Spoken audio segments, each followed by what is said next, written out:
nombre del magistrado César Ochoa Kardich, director general del Centro de Estudios Constitucionales del Tribunal Constitucional, les damos una cordial bienvenida a la conferencia denominada Soft Law, las fronteras del derecho.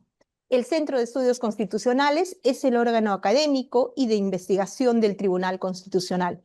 Una de sus funciones principales es fomentar el conocimiento en temas constitucionales y también difundir la jurisprudencia de esta alta corte. La conferencia del día de hoy se inscribe en el marco del cumplimiento de estas funciones y lo hace el día de hoy de la mano de un destacado jurista de reconocido prestigio por su trayectoria académica y también por sus aportes tanto a la teoría del derecho como a la filosofía del derecho. Iniciamos esta conferencia con las palabras del magistrado César Ochoa Kardich, director general del Centro de Estudios Constitucionales. Adelante, magistrado. Buenos días a todas y todos.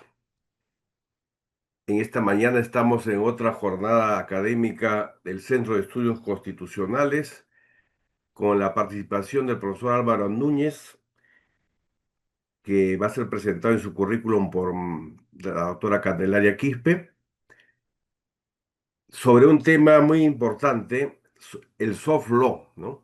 Y su interpretación y aplicación. En el caso del Tribunal Constitucional, es un tema muy importante. En nuestra jurisprudencia citamos con frecuencia sentencias de la Corte Interamericana de Derechos Humanos como parte del sistema interamericano al cual pertenece el Perú. Y sobre ello no hay mayor discusión, pero sí a veces hay algunos debates sobre los efectos vinculantes, por ejemplo, de las observaciones generales del Comité de Derechos Económicos, Sociales y Culturales, que se han citado en algunas sentencias, y tampoco hay claridad, y algunos consideran como soft law, yo no lo considero así, creo que tiene plenos efectos vinculantes las opiniones consultivas de la Corte Interamericana de Derechos Humanos. Por ejemplo, en una reciente sentencia sobre el derecho al cuidado, nos hemos basado en parte o en gran medida en una opinión consultiva, la 3125 de la Corte Interamericana de Derechos Humanos, que reconoce al derecho al cuidado como un derecho humano, ¿no? Entonces hay una falta de claridad, hay algunos pronunciamientos que para algunos hay la falta de claridad, para los especialistas definitivamente no, ¿no? Sobre los efectos de estos pronunciamientos, opiniones consultivas, ¿no? En mi caso queda claro el efecto vinculante de las opiniones consultivas de la Corte Interamericana. Y de otro lado tenemos manifestaciones muy claras de soft law cuando hay pronunciamientos o recomendaciones de organismos internacionales, que son una guía, una orientación, no teniendo efectos vinculantes. Siendo pues un tema de mucha actualidad, hemos convocado al profesor Núñez. Adelante con la ponencia, adelante con la presentación que va a hacer Candelaria. Muchísimas gracias, magistrado. Efectivamente es un tema importante el que va a abordar el profesor Álvaro Núñez Vaquero el día de hoy. Antes de cederle el uso de la palabra, voy a hacer una muy breve presentación de su CV. Él es máster en Historia de las Instituciones Políticas y Jurídicas de la Europa del Mediterráneo por las universidades de Messina, de Milano y Autónoma de Madrid y Córdoba. Doctor en Filosofía del Derecho y Bioética Jurídica por la Universidad de Génova. Ha sido profesor de Teoría del Derecho en la Universidad Austral de Chile por mucho tiempo, por tanto conoce la realidad de América Latina. Director del programa, también ha sido director del programa del doctorado en Constitucionalismo y Derecho de la Universidad Austral de Chile. Es además autor de diferentes artículos en revistas internacionales. Actualmente es profesor de Filosofía del Derecho en la Universidad de Murcia, España. También es integrante del Grupo de Investigación sobre el Derecho y la Justicia, GIDIC, de la Universidad Carlos III de Madrid. También es integrante del grupo de investigación de filosofía del derecho de la Merced en Murcia. Para nosotros, profesor Núñez Vaquero, es un gusto tenerle el día de hoy aquí virtualmente y esperemos que cuando visite el Perú también presencialmente. Adelante. Bueno, muchísimas gracias. En primer lugar, al magistrado César Ochoa Cardich y a la doctora María Candelaria Quispe por su más que amable invitación. También al Centro de Estudios Constitucionales del Tribunal Constitucional. Para mí es siempre un auténtico honor y placer poder estar con ustedes eh, conversando de estas cuestiones. Miren, yo el día de hoy les voy a hablar de soft law. Soft law es una expresión que gran parte de los juristas hoy en día han oído, o al menos alguna de sus traducciones, como derecho blando o derecho indicativo. También alguna traducción pasada por el francés, como derecho blanco o derecho verde. Sin embargo, eh, existe un problema conceptual respecto del soft law, porque en realidad no tenemos una única definición acerca de en qué consistiría este fenómeno o cuáles serían las cosas que designarían la expresión soft law. Las cosas se complican además porque es un fenómeno que está omnipresente, está presente en la inmensa mayoría, por no decir todos, los ámbitos del derecho. A ver, sus orígenes son claros. Su autoría, la autoría de esta expresión, se atribuye a Lord McNair, que fue el primer presidente del Tribunal de Derechos Humanos, el Tribunal Europeo de Derechos Humanos, que era un especialista en derecho internacional público, en derecho de los derechos humanos. Y empleó esta o acuñó esta expresión para dar cuenta de principios de derecho internacional normalmente implícitos y afirmaciones de ley ferenda, propuestas de ley ferenda. Sin embargo, su significado mutó alrededor de finales del siglo pasado, a partir de los finales de los 70 y durante la década de los 80 y los 90, a partir de la obra de autores como Baxter, Virali, Grunchala Wierzyrski, si es que se pronuncia así el apellido polaco de este autor, eh, terminó girando un poco hacia un conjunto de normas que no serían exactamente vinculantes, pero que aún así tendrían, tendrían alguna importancia para el derecho. Pero siempre pensando en que es un fenómeno de carácter internacional. El soft law es algo básicamente propio o relativo al derecho internacional. Sin embargo, esta es una confusión muy frecuente. En realidad, tenemos soft law dentro de prácticamente todos los ámbitos del derecho.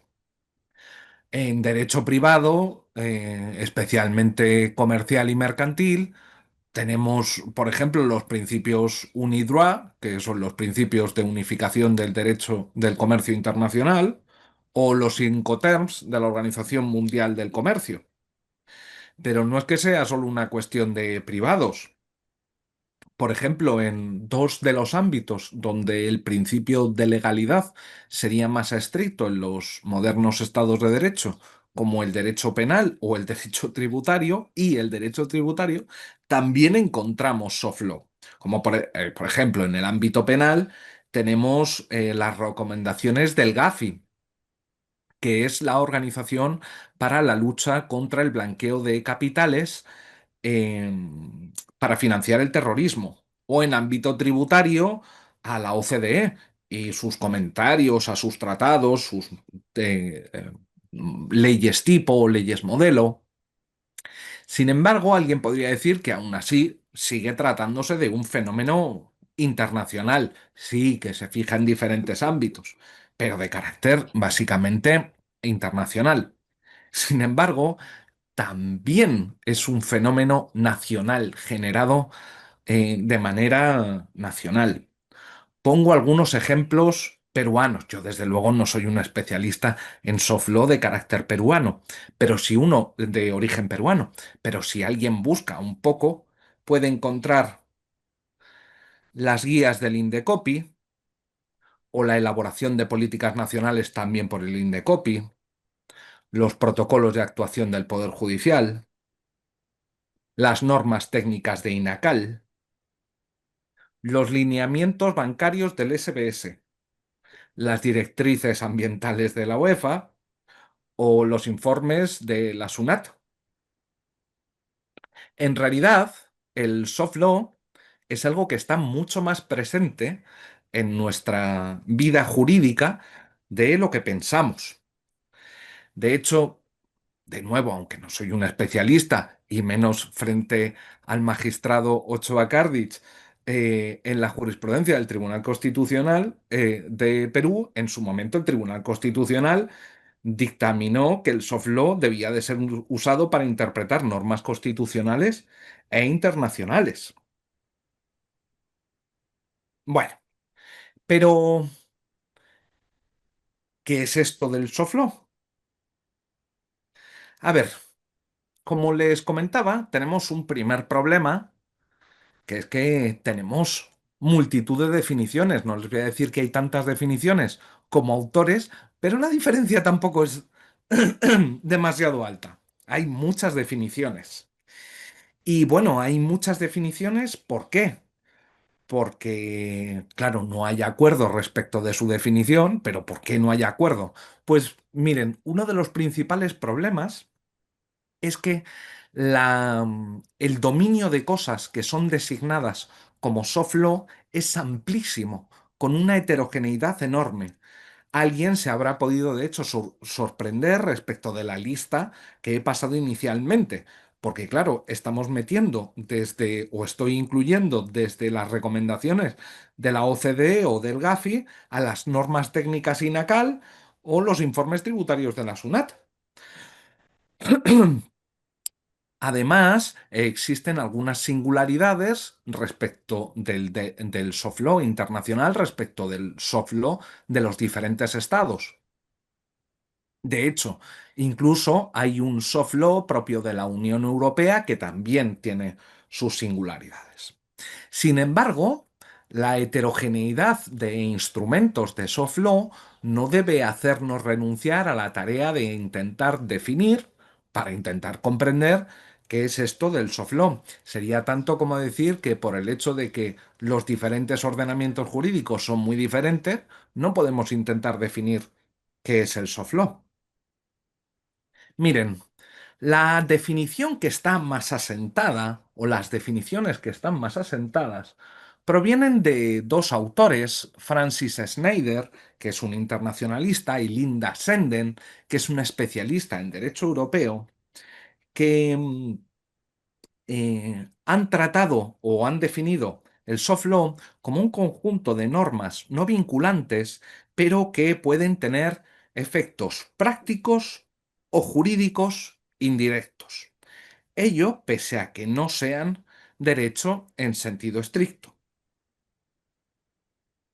Miren, yo creo que esta definición es objeto o puede ser objeto de múltiples críticas o de múltiples matices. En realidad, ha habido poco análisis de carácter conceptual y aquí la teoría y o la filosofía del derecho estarían al debe porque los y las filósofas del derecho se han ocupado relativamente poco del fenómeno del soft law. Se han ocupado únicamente de manera puntual, como si fuese un fenómeno que uno pueda analizar una sola vez y ya ha resuelto todos los problemas. En realidad, el del soft law es un problema bastante complicado que requiere un tratamiento sistemático. Vamos a ver si podemos decir algo respecto a esta definición más estándar. Repito, normas no vinculantes que pueden tener o no obligatorias, que pueden tener efectos prácticos o jurídicos, pero indirectos. Normas.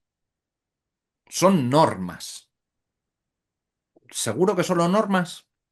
Desde luego, el soft law está compuesto por muchas normas. Normas que te dicen que está prohibido algo, o es obligatorio algo, o está permitido algo, aunque no sean vinculantes, aunque los jueces no tengan por qué aplicarlas. Pero no solo hay normas, hay también consejos, recomendaciones, informes en función consultiva o incluso exhortaciones. Por ejemplo, Recording stopped. el propio Tribunal Constitucional en alguna sentencia ha establecido en la parte dispositiva de sus sentencias exhortaciones a que determinados agentes hicieran determinadas cosas. Claro, entonces el soft law no incluye únicamente normas, incluye también otro tipo de enunciados que no son de carácter descriptivo, sino que realmente pretenden orientar el comportamiento, llevan a hacer algo o indican un curso de acción o una idea de acción presentada como buena, recomendable en algún sentido. La diferencia con las normas de estos otros directivos no normativos, por llamarlos de algún modo, es que mientras que las normas pretenden sustituir la voluntad del destinatario, si yo le digo a alguien, eh, está prohibido abrir la puerta, no quiero que reevalúe si hay que abrir la puerta o no abrirla, quiero que no la abra. Punto.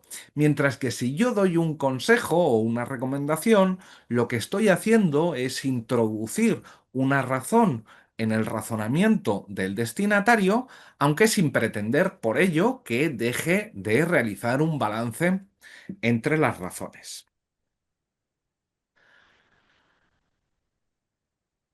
Vayamos un segundo elemento. Decimos normas, bueno, normas. Vamos a decir directivos, que es un concepto un poco más amplio. Podemos decir que hay directivos normativos, que serían normas, y directivos no normativos, que serían todos estos otros directivos que no pretenden sustituir la voluntad del destinatario, aunque sí dirigir su comportamiento. Bueno, directivos. Directivos que no son vinculantes, pero pueden tener efectos prácticos o jurídicos indirectos. Miren, respecto de los efectos prácticos, que el soft law influye la conducta de diferentes personas, bueno, esto es claro. Sí, sí, desde luego. Tiene una gran capacidad para modificar comportamientos, mucho más de lo que tiende a pensar el pensamiento jurídico formalista, en el que tendemos a pensar que si no hay una ley que me obliga a hacer algo, ¿por qué demonios lo iba a hacer?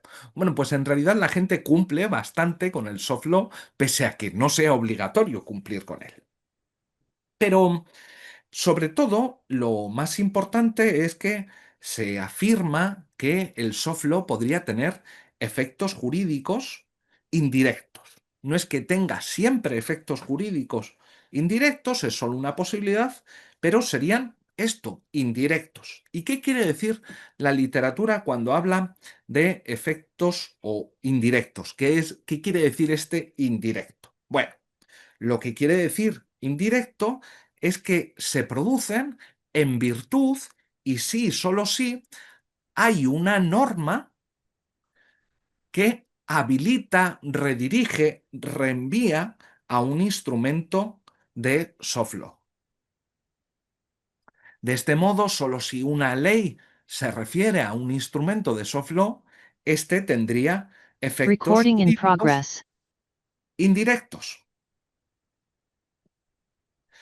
Bueno, les voy a tratar de convencer de que el soft law, aparte de efectos jurídicos indirectos, tiene también efectos jurídicos directos, que no es necesario que exista una norma explícita, un reenvío legal,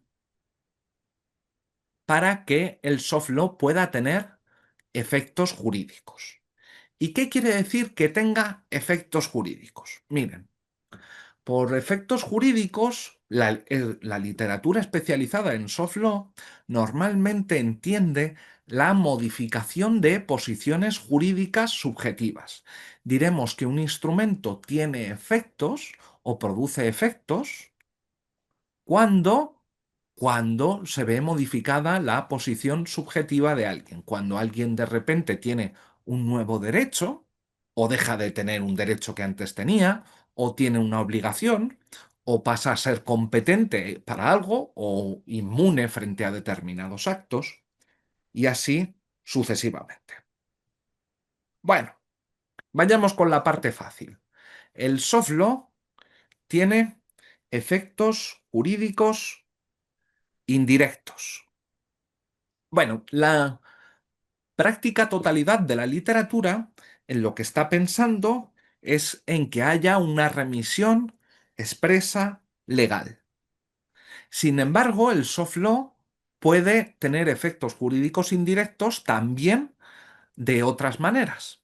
A ver, en primer lugar, sí, es posible que una ley expresamente se remita, por ejemplo, a los comentarios, a los tratados de doble imposición formulados por la OCDE. Esto pasa en algunos ordenamientos, que hay una remisión expresa a estos comentarios elaborados por la OCDE al modelo de Convenio Internacional de Doble Tributación. Pero esto es solo una de las posibilidades. Pues claro, las normas de rango legal son desde luego vinculantes, pero no son las únicas. También si un tratado internacional remite al soft law, claro, si yo violo ese soft law, se va a considerar una violación del tratado internacional. Lo mismo que si violo un soft law que es remitido por una ley, se va a considerar que violar el soft law es violar la ley. Así que ley, tratado internacional, pero cuidado, también en contratos internacionales. Esto es bastante frecuente, la inclusión de los Incoterms dentro del comercio internacional.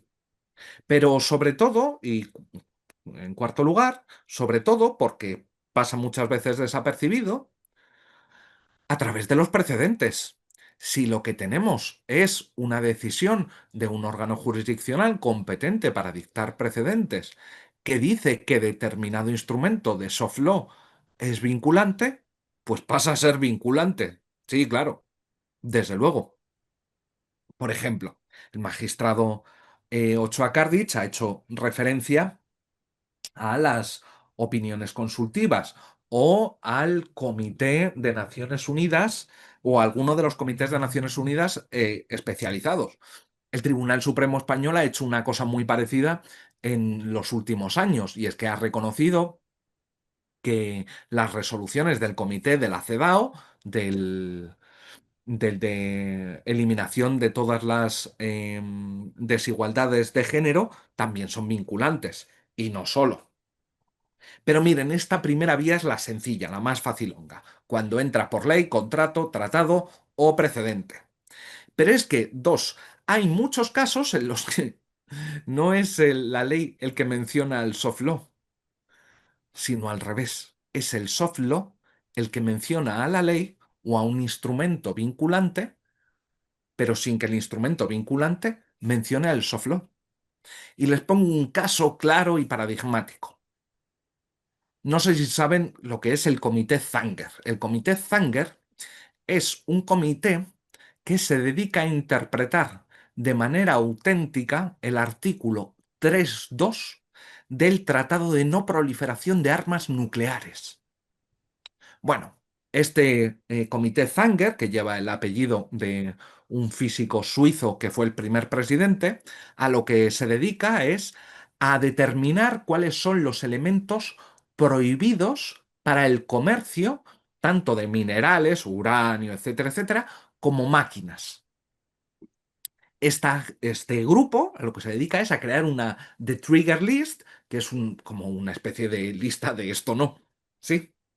Bueno, todo el mundo acepta que las Trigger List del Comité Zanger tienen efectos jurídicos. Que se lo digan a Irán si tienen efectos jurídicos. Pero el tratado no menciona en ningún momento al Comité Zanger. Pero hay un caso más importante y que tiene más relevancia todavía a nivel nacional. Y es que, y esta es la tercera vía indirecta, y es que en muchas ocasiones lo que tenemos es un soft law que puede ni siquiera mencionar a normas de carácter vinculante, pero que algún operador jurídico considera que ese soft law es la concreción, especificación de algún principio jurídico. En derecho internacional hay dos principios jurídicos claramente, que es el principio de buena fe. Oiga usted, si me ha firmado un determinado instrumento de soft law, aunque no sea vinculante, esperamos que lo cumpla. O el de Stoppel, no vaya contra sus propios actos. Pero a nivel nacional hay otros principios que han jugado un papel muy importante para dotar de efectos jurídicos indirectos al soft law, como por ejemplo el principio de jerarquía administrativa. Claro, si una administración pública dicta guías y recomendaciones, un funcionario podría decir, esto no es vinculante, no lo tengo por qué aplicar. Bueno, pues con base en el principio de jerarquía administrativa, se ha considerado que sí genera efectos para los funcionarios. O uno de los que más protagonismo está tomando, que es el principio de buena administración. No han sido pocos los tribunales que a nivel comparado, que han comenzado a considerar que el principio de buena administración supone o implica aplicar el soft law. Al menos el soft law dictado por esa misma administración.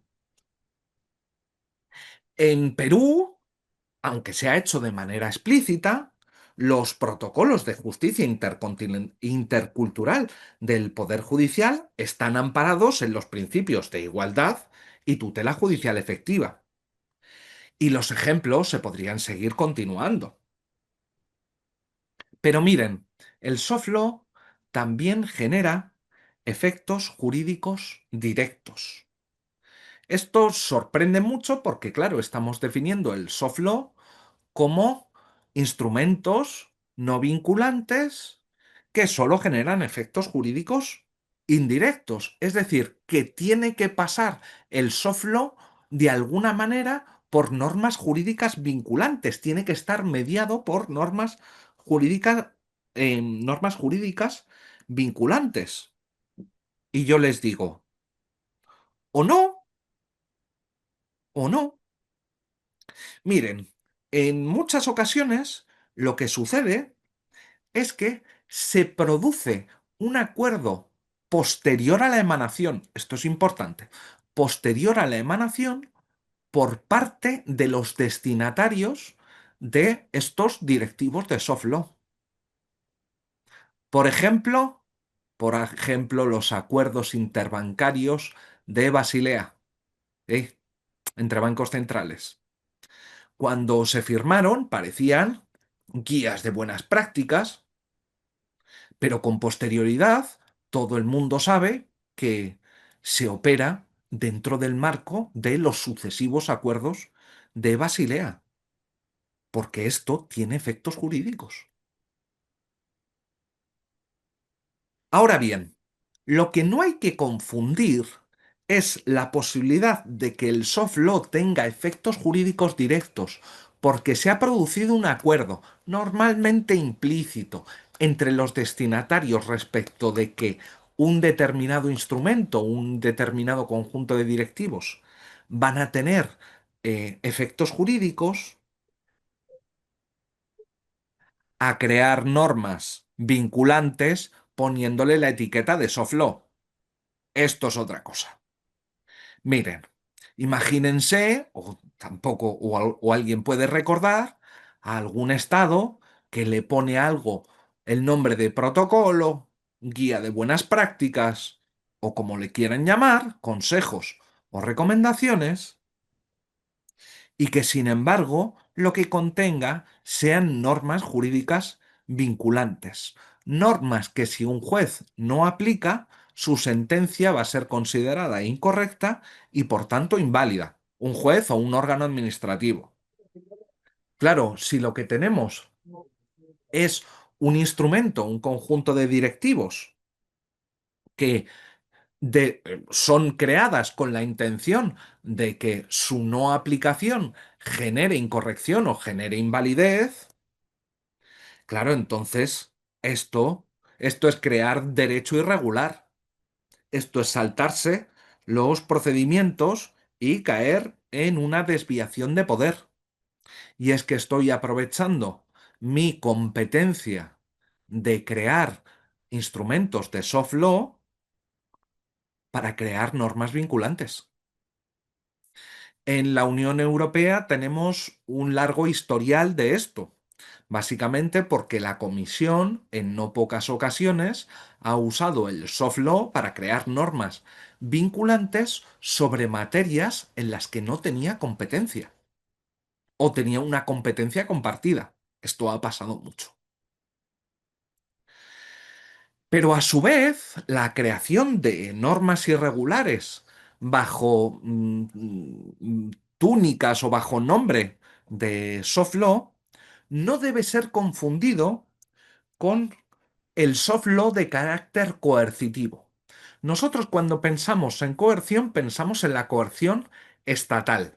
La coerción estatal se caracteriza por prever un conjunto de sanciones o consistir en un conjunto de sanciones previstas en normas que son ejecutadas por sujetos indicados previamente y que en última instancia implican el uso de la violencia.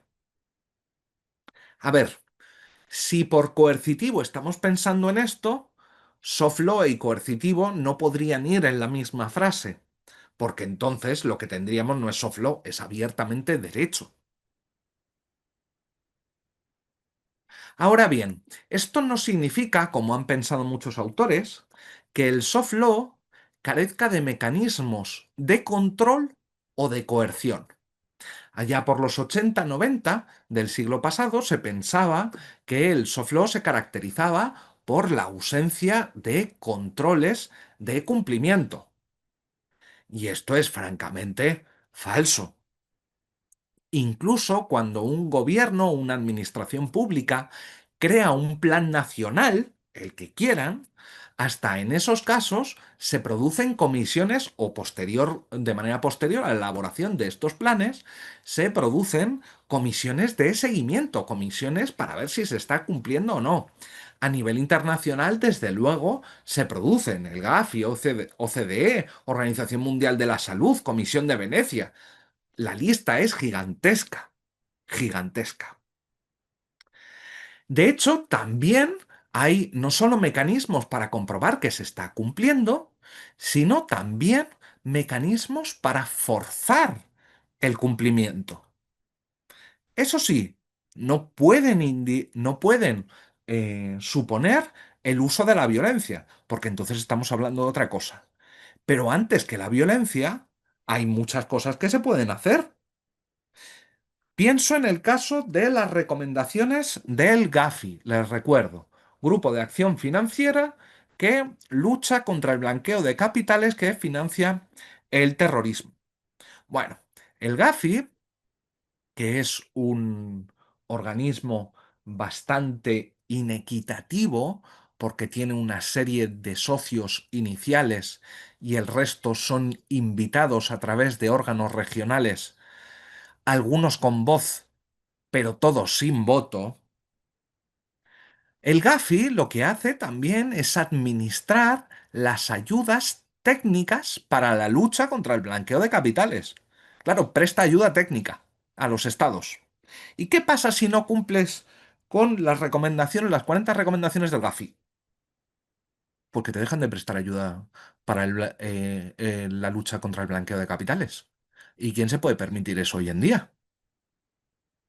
Porque no es solo que vayas a luchar más ineficientemente contra el blanqueo de capitales, es que el resto te van a señalar. Te van a decir, uy, uy, cuidado que este miembro o este Estado puede estar jugando a financiar el terrorismo. Y entonces se produce el efecto señalamiento. Y tras el efecto señalamiento por el incumplimiento, se produce el efecto de exclusión. Quedas al margen del grupo. Y al margen del grupo quiere decir incluso exclusión a nivel de acuerdos internacionales o de comercio internacional. ¿Y quién se puede permitir esto? El soft law no va a venir o nadie va a venir a darte con una porra en la cabeza por haber incumplido el soft law. Pero cuidado con la soft coercion, que así la han llamado algunos, que de soft en ocasiones tiene solo el nombre. Lo que está en juego con esta soft coercion en ocasión son bienes de mucha importancia. Bueno, de este modo lo que tenemos es que los efectos jurídicos pueden ser, del soft law pueden ser directos, si hay un acuerdo entre los destinatarios, o indirectos, bien por previsión legal expresa, bien a través de un principio, o bien porque el propio soft law mencione al derecho vinculante. Bueno, pero una cosa es por qué se producen o el origen de estos efectos y una cosa diferente es la intensidad de los efectos. Miren, los especialistas en soft law suelen repetir que el hecho de que el soft law tenga efectos jurídicos no significa que sean vinculantes. Y de hecho se suele decir que junto a los efectos jurídicos vinculantes, también hay efectos jurídicos, por ejemplo, y sobre todo, interpretativos. Claro, se dice, no es que exista una vinculación de interpretar el derecho nacional conforme o el derecho internacional de conformidad al soft law internacional, pero tiene un efecto interpretativo. Miren, a mí esto siempre me ha sonado un poco raro, decir que hay efectos vinculantes y efectos interpretativos, porque me parece como clasificar las cosas que nos rodean, entre cosas esféricas y cosas verdes. Desde luego habrá cosas que sean esféricas que no sean verdes y cosas que sean verdes que no sean esféricas. Pero evidentemente tenemos cosas esféricas verdes, como las sandías. Claro, en este sentido, es posible que tengamos efectos jurídicos vinculantes interpretativos. Pues hombre, piensen, por ejemplo, a un precedente interpretativo del propio Tribunal Constitucional. ¿Es vinculante? Sí. ¿Es interpretativo? También. Así que no podemos decir que hay efectos interpretativos y efectos vinculantes. Los efectos vinculantes o la vinculatoriedad hace referencia a la intensidad del vínculo o a la intensidad del efecto jurídico, si prefieren. Y sí, desde luego, es posible que haya efectos jurídicos que no impliquen la vinculación. Por vinculación o por vinculatoriedad, lo que estoy entendiendo es que el hecho de que una norma no sea aplicada por parte de un juez, siendo el caso, siendo la norma, regulando la norma el caso en cuestión, el hecho de no aplicarla suponga la incorrección o, en última instancia, la invalidez de esa decisión jurídica. Por tanto, una norma vinculante es, si no la aplico, eh, la decisión administrativa, judicial, lo que sea, va a ser considerada inválida. Pero claro, cuando digo esto, estoy diciendo que a menos que la aplique, es condición para que yo aplique esta norma para que la decisión sea válida. Bueno, pero esto es condición necesaria que yo aplique esta norma para que la decisión sea válida. Bueno, pero ¿sería posible pensar en otra forma de condicionar las decisiones que no fuese de manera necesaria? Imagínense por un momento que tienen una norma o un instrumento, algo, lo que quieran, cuya falta de aplicación no produce la invalidez de nada, de ninguna decisión, de ninguna sentencia, nada. Pero que emplearlo, usarlo, sí justifique la decisión. Claro, esto es especialmente importante cuando lo que tenemos son casos de discrecionalidad o casos de indeterminación. Claro, imagínense por un momento un órgano administrativo que tiene discrecionalidad. ¿Tiene la obligación el órgano administrativo de aplicar el soft law? A menos que sea vinculante, pero para que sea vinculante, aquí vamos a necesitar que haya una referencia directa en algún sitio o algo similar. Pero si lo aplica, su decisión está más justificada. Perdón que ponga el ejemplo del Tribunal Constitucional.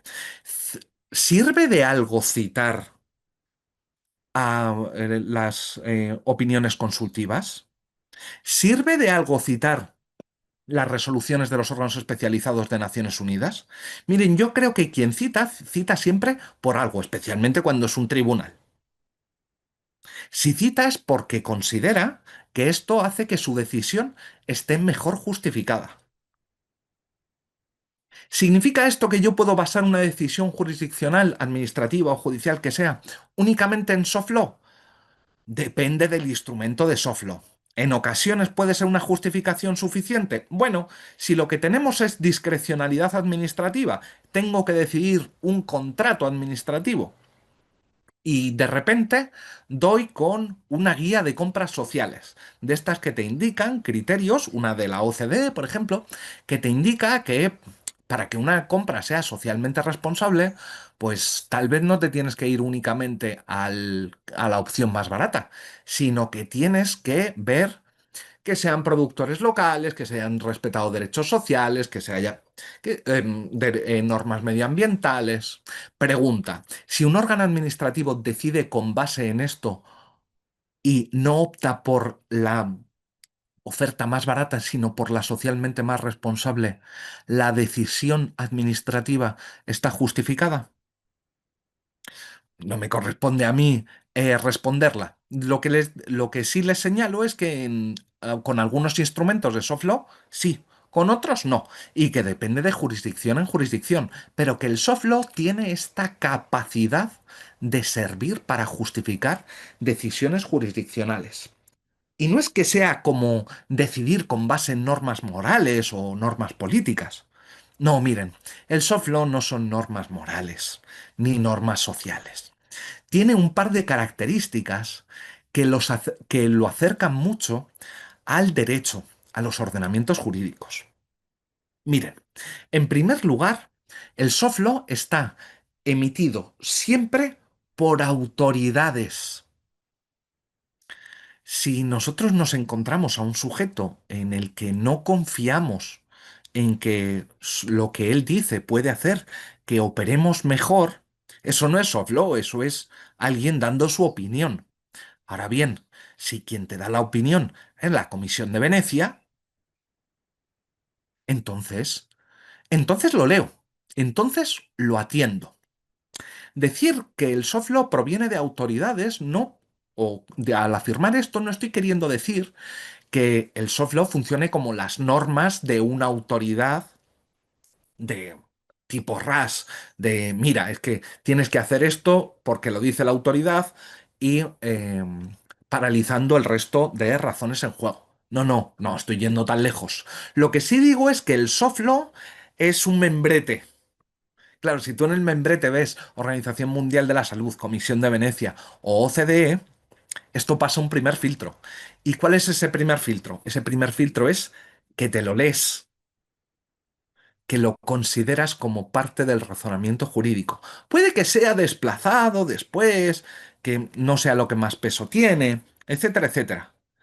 Pero significa que proviene de alguien que por el hecho de provenir de ese alguien lo vamos a tener en cuenta. No que lo vamos a tener en cuenta, que es tenido en cuenta. No solo, sino que además el soft law proviene de autoridades institucionalizadas. ¿Qué quiere decir aquí institucionalizadas? Lo que quiere decir es que son sujetos que no coinciden con ninguna persona individual. No es nunca eh, Álvaro Núñez o Juan Palomo. Es siempre comisión, agrupación, asociación, etcétera, etcétera, etcétera. Por ponerlo con un ejemplo sencillo, un médico o mi médico puede ser una autoridad, pero nadie lo va a considerar una autoridad institucionalizada, porque es mi médico, un sujeto. Pero una cosa es que lo diga un médico y otra cosa es que lo diga alguien como la Asociación Americana de Cardiología o la Asociación Mundial de Cardiología. Claro, en la Asociación Mundial de Cardiología no coincide con lo que dice ni Pedro, ni Juan, ni John, ni Peter. Coincide con un sujeto no reducible a ninguno de sus individuos. ¿Sí? A un sujeto con personalidad jurídica diferente. Así que el soft law va a ser un conjunto de directivos, normas y otras cosas provenientes de autoridades institucionalizadas, pero claro que no coincidan plenamente con el derecho. A ver, ¿en qué sentido? Esto es importante porque ¿hay soft law que sea jurídico? Bueno, em,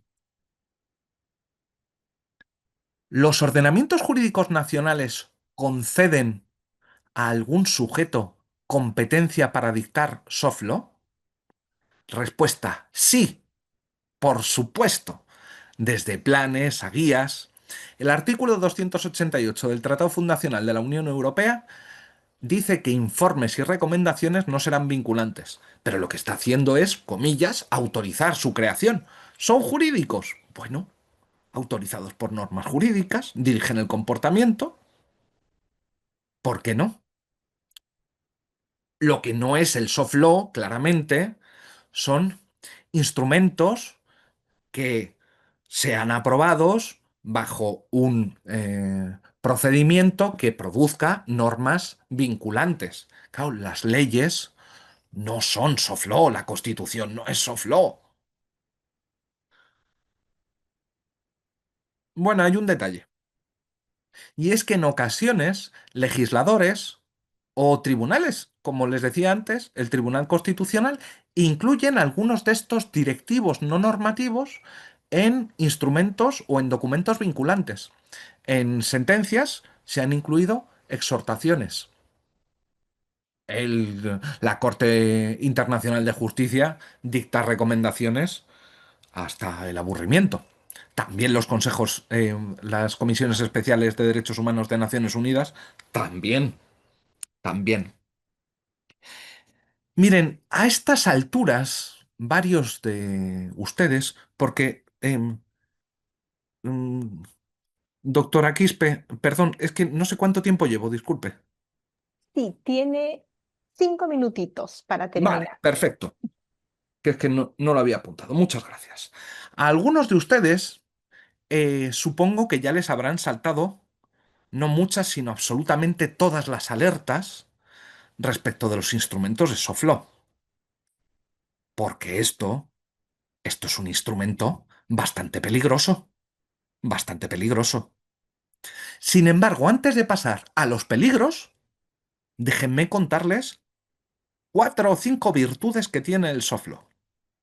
Miren, una primera de ellas es que a veces crear instrumentos de soft law es la única forma de crear algún tipo de regulación. Por ejemplo, en el plano internacional, cuando no hay capacidad de acuerdo en materia medioambiental.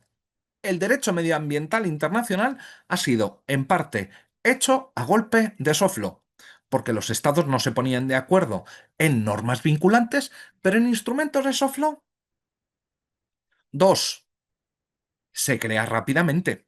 Pi- el, eh, la forma en la que se crea el soft law, al no ser vinculante, no requiere de todos los procedimientos para la formación de tratados internacionales, pero tampoco de leyes, ni siquiera de reglamentos. Y en un mundo que cambia cada vez más rápido, esto es sumamente importante. 3, flexibilidad. Claro, como tenemos flexibilidad a la hora de exigir cumplimiento, porque no existe un sistema que te imponga una sanción, pero ojo, también flexibilidad a la hora de elaborarlo.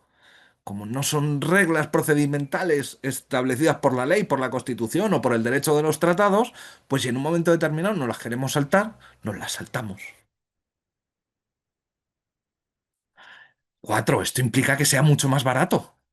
Claro, es que crear soft law es mucho más barato que crear leyes. El coste regulatorio baja una burrada de todas las comisiones formales que tenemos que pasar con una ley o con un tratado a hacer algo en una comisión de expertos. Es que, claro, es imbatible. 5. Una de las cosas que surgen respecto del soft law es decir, esto es antidemocrático. Bueno, depende de cómo consideremos la democracia o desde qué punto de vista estemos observando la democracia. Porque si uno adopta una concepción deliberativa de la democracia, ¿la Comisión de Venecia es democrática o no? Porque claro, ahí lo que tenemos es un intercambio de razones, un diálogo en términos habermasianos de carácter objetivo en el que se respeta la voluntad de todos o la opinión de todos e intercambio de opiniones.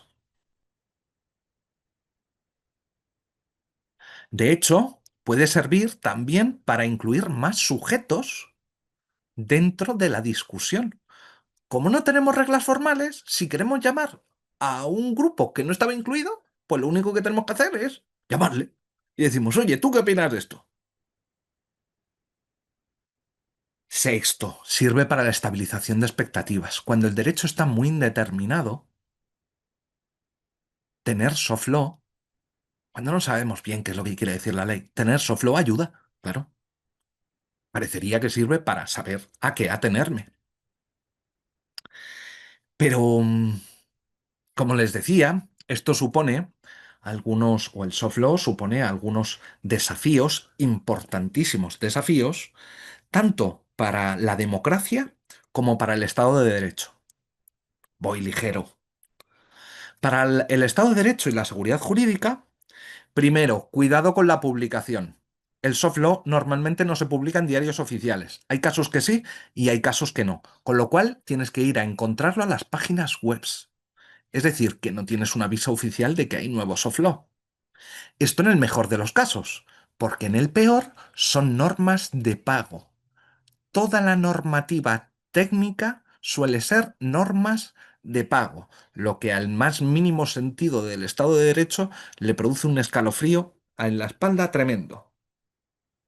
2, como se dijo en el voto dirimente de Espinosa Saldaña en la sentencia 2834 de 2013, cuidado que esta indeterminación sobre los efectos vinculantes o no vinculantes del soft law también produce indeterminación. 3, ¿han visto ustedes alguna vez impugnado frente a un tribunal un instrumento de soft law? Cuidado que si estos instrumentos de soft law pueden modificar posiciones jurídicas, ¿son enjuiciables? Pues ya les digo yo que la mayoría de las veces no. Nadie ha previsto en las leyes de procedimiento o en las normas de procedimiento el soft law como objeto de impugnación. De hecho, cada vez más se está abriendo, pero esto es algo relativamente nuevo. Para la democracia, pues miren, el soft law muchas veces se usa invadiendo competencias democráticas. Esto es una manera de saltarse al legislador. Claro, desde luego.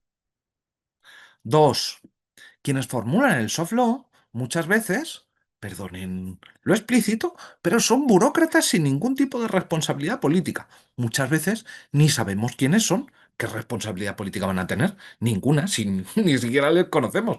Solo sabemos que hay un instrumento que pone que es firmado, formulado por la OCDE, pero ¿Quiénes? Los elegimos. 3. Cuidado que el soft law ahorra sí costes, pero especialmente en el plano internacional, pero también en el plano nacional en sectores de alta especialización, lo que puede suceder es que el que más sabe, que suele coincidir con el que más poder tiene, secuestre la discusión. ¿En qué sentido?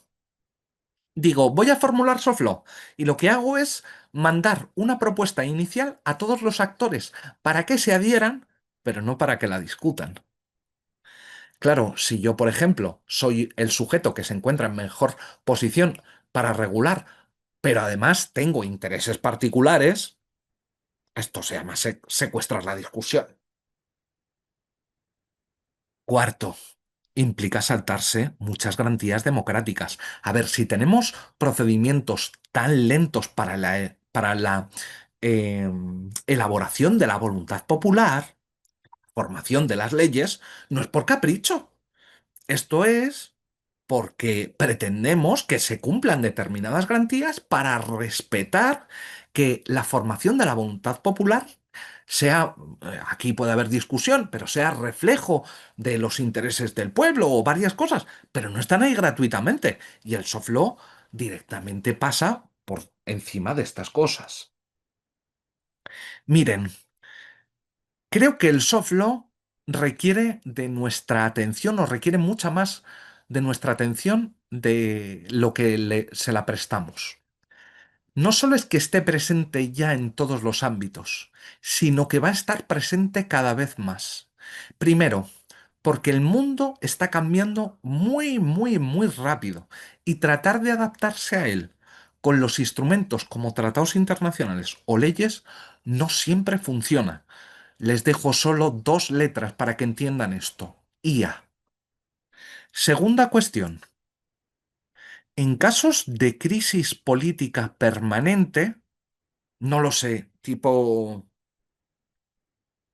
que tenemos elecciones muy seguidas o que tenemos presidentes muy seguido, el soft law se presenta como una alternativa golosa, porque no necesito todos los consensos democráticos o administrativos que me requeriría la elaboración de leyes. Y tengo urgencia por tener normativas, porque hay fenómenos que se me están escapando entre los dedos. Y darle al botón del soft law es tentador. Sí, claro, desde luego. Luego ya veremos si consigo que sea vinculante o eficaz o lo que quieran. Pero ponerlo encima de la mesa es interesante. Los peligros son evidentes, las ventajas también. Muchísimas gracias por su tiempo. Muchísimas gracias al profesor Núñez Vaquero por esta extraordinaria conferencia con un tema, como él pone, de relieve importante en el ámbito jurídico y también jurisprudencial. Tenemos varias preguntas. El equipo SEC nos ha seleccionado dos preguntas que creo que pueden dar un lugar a un debate importante, pero primero tenemos la intervención del magistrado César Ochoa Cardich, que pese a su agenda complicada del día de hoy, ha estado en toda la conferencia con nosotros. Adelante, magistrado. Muchas gracias. Sí, he estado presente y he seguido con atención la conferencia. Al inicio hice mención al tema de las opiniones consultivas de la Corte Interamericana de Derechos Humanos, ¿no? Porque es claro que si hablamos, por ejemplo, de las opiniones de la OCDE, bueno, podemos entenderlas como no vinculantes, como una guía que nos sirve y nos orienta para la toma de una decisión. Pero, por ejemplo, una opinión consultiva de la Corte que reconoce un nuevo derecho, por ejemplo, el derecho humano al cuidado, ¿no? Bueno, no tiene efectos vinculantes con una sentencia, pero en la práctica los tiene o no, porque reconocer un derecho humano evidentemente debe tener un efecto obligatorio para el sistema interamericano. ¿no? Y, o para las políticas públicas. Entonces genera un debate. Las opiniones consultivas son soft law como una guía para los operadores del sistema, o hay opiniones consultivas también que podríamos clasificarlas según su contenido. En fin, todo un tema apasionante a propósito de justamente la conferencia sobre las fronteras del derecho. Ahí estamos en un tema realmente de frontera. No Mm. sé cuál es su opinión, profesor, al respecto. Me gustaría escuchar. Muchísimas gracias, magistrado. A ver, sería arriesgado por mi parte pensar que tengo una opinión mejor de la que pueda tener un magistrado del Tribunal Constitucional. Eh, pero por amor a la discusión, a ver, yo diría, las opiniones consultivas, o mejor dicho, ¿es importante que conservemos la diferencia entre sentencia y opinión consultiva? Yo diría que sí, porque debido a que las sentencias de la Corte Interamericana tienen una serie de garantías que no tienen las opiniones consultivas, yo diría que por el hecho de que aparezca en una opinión consultiva y que formule un nuevo derecho, yo no me atrevería a decir que son automáticamente vinculantes. Eso sí, lo que tampoco diría es que carecen de efectos jurídicos. Diría, mira, por el hecho de que un tribunal, yo qué sé, un tribunal de primera instancia en Piura, no tenga en cuenta esta opinión consultiva, su sentencia puede ser considerada inválida o va a ser considerada inválida. Pues yo no iría tan lejos. Si pasa con una sentencia de la Corte Interamericana, yo diría, ojo, sí, sí, pero con una opinión consultiva no. Otra cosa es que esto, ¿cómo decir?, no pueda ser empleado para justificar una decisión jurídica. Si un juzgado de primera instancia de Puno se encuentra con una decisión en la que puede aplicar la opinión consultiva que crea este derecho, yo diría que su decisión está justificada. Pero aquí no puedo ir mucho más lejos porque me parece que la respuesta o la única respuesta que yo podría dar depende de la práctica contextual peruana. Es decir, la mayoría de operadores jurídicos estarían dispuestos a decir que esa es una decisión suficientemente justificada por el hecho de apoyarse en la opinión consultiva. Y claro, esto lo saben ustedes mucho mejor que yo. Otra cosa es que se debiera. De esto no estoy tan seguro. Tan seguro. Precisamente por lo que le decía, porque el procedimiento respecto de la formulación de la opinión consultiva y de la sentencia me parecen suficientemente diferentes como para decir, tal vez deberíamos esperarnos a una sentencia para considerar esto vinculante. Pero esa es mi opinión, que, ¿cómo decir? No creo que sea la mejor o la más interesante, No, pero muchas gracias por su opinión porque evidencia pues que el tema no es tan pacífico no, no, y tiene bastantes aristas por desarrollar, ¿no?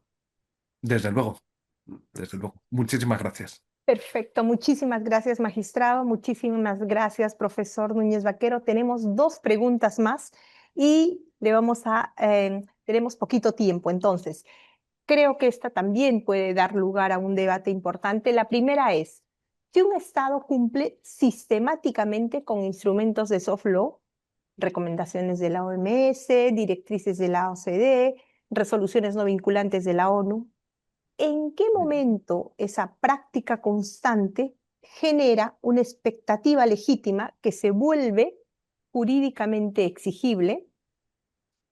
¿Es eso costumbre internacional, Mm. Stoppel, o simplemente presión política disfrazada de argumento jurídico? Esa es la primera pregunta. La segunda, si aceptamos que el soft law importa jurídicamente, que los tribunales lo interpretan, los operadores lo invocan, los estados le temen. Entonces, la distinción entre norma jurídica y norma social perdería de nitidez. El criterio de validez formal, entonces, sigue siendo suficiente para distinguir entre derecho de no derecho, o necesitamos una teoría que explique por qué algo funciona como derecho sin llegar a serlo. Adelante. Muchas gracias. Tengo el problema de tener que ajustarme al tiempo, siendo preguntas muy complicadas. Y muy interesantes, por supuesto. A ver, la primera. En un momento determinado se podría considerar que, claro, si un sujeto cumple sistemáticamente con el soft law, eh, a ver, no diría que porque el hecho de que un sujeto cumple se genera costumbre internacional. Tiene que ser más de un sujeto, tienen que ser varios sujetos. ¿Genera expectativas legítimas? Miren, el concepto de expectativa legítima me parece oscuro y su concreción depende de cada ordenamiento. Ya les digo que en la Unión Europea, entre sujetos nacionales, tribunales nacionales y Tribunal de Justicia de la Unión Europea, hay disparidad de criterios respecto de cuándo la violación del soft law por parte de un órgano que ya lo estaba cumpliendo supone la violación de legítimas expectativas, entendiendo por legítimas expectativas aquellas que merecen protección jurídica, casuística. Eh, no sé si les puedo decir algo más. Pero claro, lo que sí quiero subrayar es que aquí lo que he querido subrayar no es tanto el momento en el que hay un comportamiento reiterado por parte de un sujeto o que se considera que hay legítima expectativa. El punto es que el soft law, sin necesidad de que se cree costumbre o de que se vuelva vinculante generando una legítima expectativa, el soft law aún así tiene efectos jurídicos, porque se puede usar. Con esto voy a la segunda pregunta. No es que se diluya la diferencia entre norma social y norma jurídica. El criterio de validez sigue siendo el mismo. Vamos a encontrar con instrumentos de soft law que han sido creados de acuerdo con procedimientos jurídicamente establecidos, artículo 288 del Tratado Fundacional de la Unión Europea, pero también muchísimas otras cosas más, y otros que no han sido creados de conformidad con esto. Todo el soft law atípico, el soft law que es creado sin haber una autorización previa para ese tipo de figura. ¿Por qué esto es una decisión jurídica? Pues miren, es una decisión, o mejor dicho, la decisión que decide justificar en soft law es una decisión jurídica porque los juristas consideramos que decidir de conformidad al soft law no es lo mismo que decidir de conformidad a una ley, pero se le parece. Es como un sucedáneo del derecho, es un second best respecto del derecho. A falta de norma jurídica, bien está el soft law, antes, o al menos prima facie, antes que normas morales o normas sociales, porque proviene de autoridades institucionalizadas. No sé si he conseguido responder en tiempo y forma. En tiempo perfecto, claro, pero En es forma no un está tan debate claro. abierto. No, es un debate abierto, pero la respuesta ha sido precisa. Muchísimas gracias, profesor Álvaro Núñez Vaquero. Como habíamos señalado, una de las funciones principales del Centro de Estudios Constitucionales es fomentar conocimiento en temas constitucionales y también debate. Con la magnífica presentación del profesor Núñez Vaquero, cumplimos plenamente ese objetivo el día de hoy y también claro, con la participación del magistrado. Los dos han intervenido para darle realce a este tema que es importante. En esa misma línea, el equipo SEG nos dice que por favor registren su asistencia. Hemos tenido más de 400 participantes, así que por favor registren su asistencia para que les podamos remitir su certificación. Y para finalizar, quisiéramos invitarles a nuestros próximos eventos. Esta tarde los invitamos a participar en la universidad, la presentación del libro José Faustino Sánchez Carrión, constitucionalista e ideólogo de la República, en la que estarán presentes el magistrado Gustavo Gutiérrez Tixe y el magistrado Pedro Hernández Chávez. La cita es a las 6 de la tarde en la Universidad San Martín de Porras, solamente presencial. También queremos invitarles a la conferencia del día miércoles. Es un evento muy, muy, muy importante porque, como ustedes saben, los mecanismos de acceso al Tribunal Constitucional entre el Tribunal Constitucional español y el peruano y además de otros tribunales constitucionales tienen algún tipo de variación. Y los tribunales miramos mucho a lo que hace el Tribunal Constitucional español. Precisamente para abordar ese tema, tendremos la presencia desde España en el Perú del doctor Andrés Gutiérrez Gil, secretario general del Tribunal Constitucional, que viene al Tribunal Constitucional del Perú a brindar estas 3 conferencias. Esta primera conferencia es abierta al público en general y los invitamos a participar de forma presencial. Podemos hacerle preguntas ese día, miércoles 6 de mayo a las 6:30 en esta sala de audiencias. Y también el día jueves 7 tenemos la conferencia Normas Sociales e Interpretación Judicial a cargo de la colega del profesor Núñez Vaquero, de la profesora Carolina Fernández Blanco.